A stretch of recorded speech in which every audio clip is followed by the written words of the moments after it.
हाय, अभी हम देखेंगे introduction of the contract. Contract मतलब क्या? Contract is an agreement between the two parties, two or more parties. दो नहीं तो दो से ज़्यादा पार्टीज़ हो सकती है, उनके बीच में जो एग्रीमेंट होता है और वो लीगली एनफोर्सेबल होना चाहिए। मतलब it creates legally enforceable obligation to perform और not to perform a duty. मतलब लॉफुल ऑब्लिगेशंस होने चाहिए उसमें, उसे हम कॉन्ट्रैक्ट कहते हैं। लॉफुल ऑब्लिगेशंस मतलब कुछ terms and condition which is related to the law.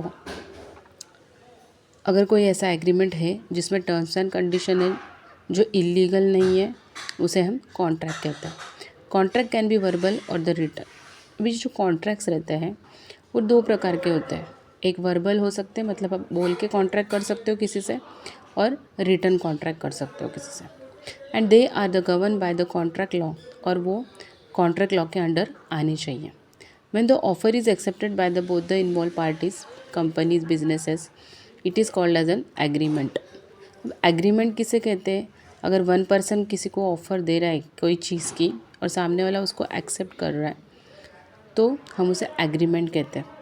However when the agreement is combined with the law enforcement, it is termed as a contract. अगर एग्रीमेंट लॉफुल है, वो इलीगल नहीं है, तो हम उसे कॉन्ट्रैक्ट कहेंगे।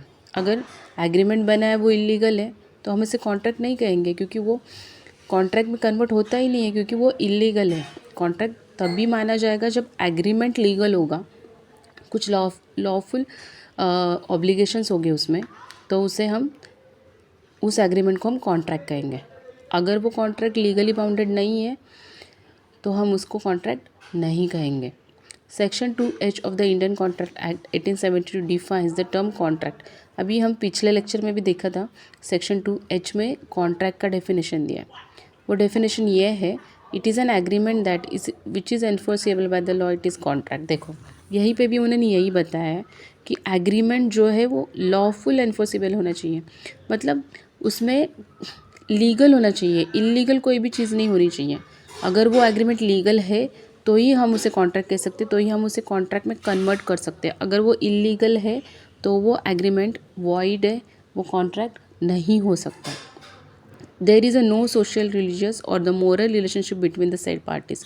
अगर दो पार्टीज़ कॉन्ट्रैक्ट करती है तो उसमें कोई सोशल, रिलीजियस और कोई एनी रिलेशंस होना ही नहीं चाहिए, ओनली बिजनेस रिलेशंस होने चाहिए उनके बीच में। A contract provides a certain privileges to a party.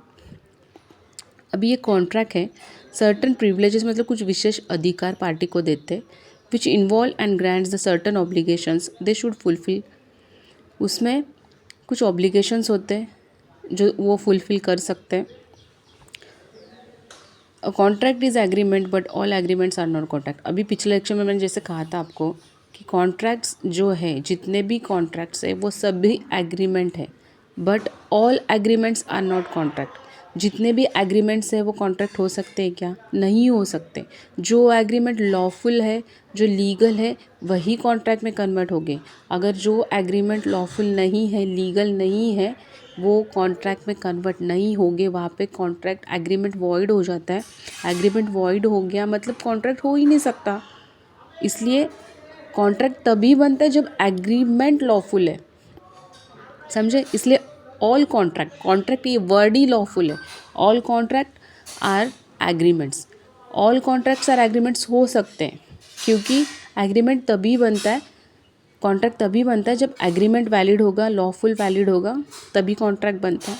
But all agreements are not contract. सभी एग्रीमेंट्स कॉन्ट्रैक्ट नहीं बनेंगे, क्योंकि सभी एग्रीमेंट लॉफुल नहीं होते। जो लॉफुल है वही कॉन्ट्रैक्ट में कन्वर्ट होंगे, जो लॉफुल नहीं है वो कॉन्ट्रैक्ट में कन्वर्ट नहीं होंगे। ये है इंट्रोडक्शन ऑफ द कॉन्ट्रैक्ट।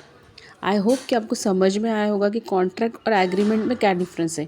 यहाँ पे एग्रीमेंट और कॉन्ट्रैक्ट में ये डिफरेंस है कि सभी कॉन्ट्रैक्ट एग्रीमेंट हो सकते पर सभी एग्रीमेंट कॉन्ट्रैक्ट नहीं हो सकते। ये डिफरेंस है। Thank you.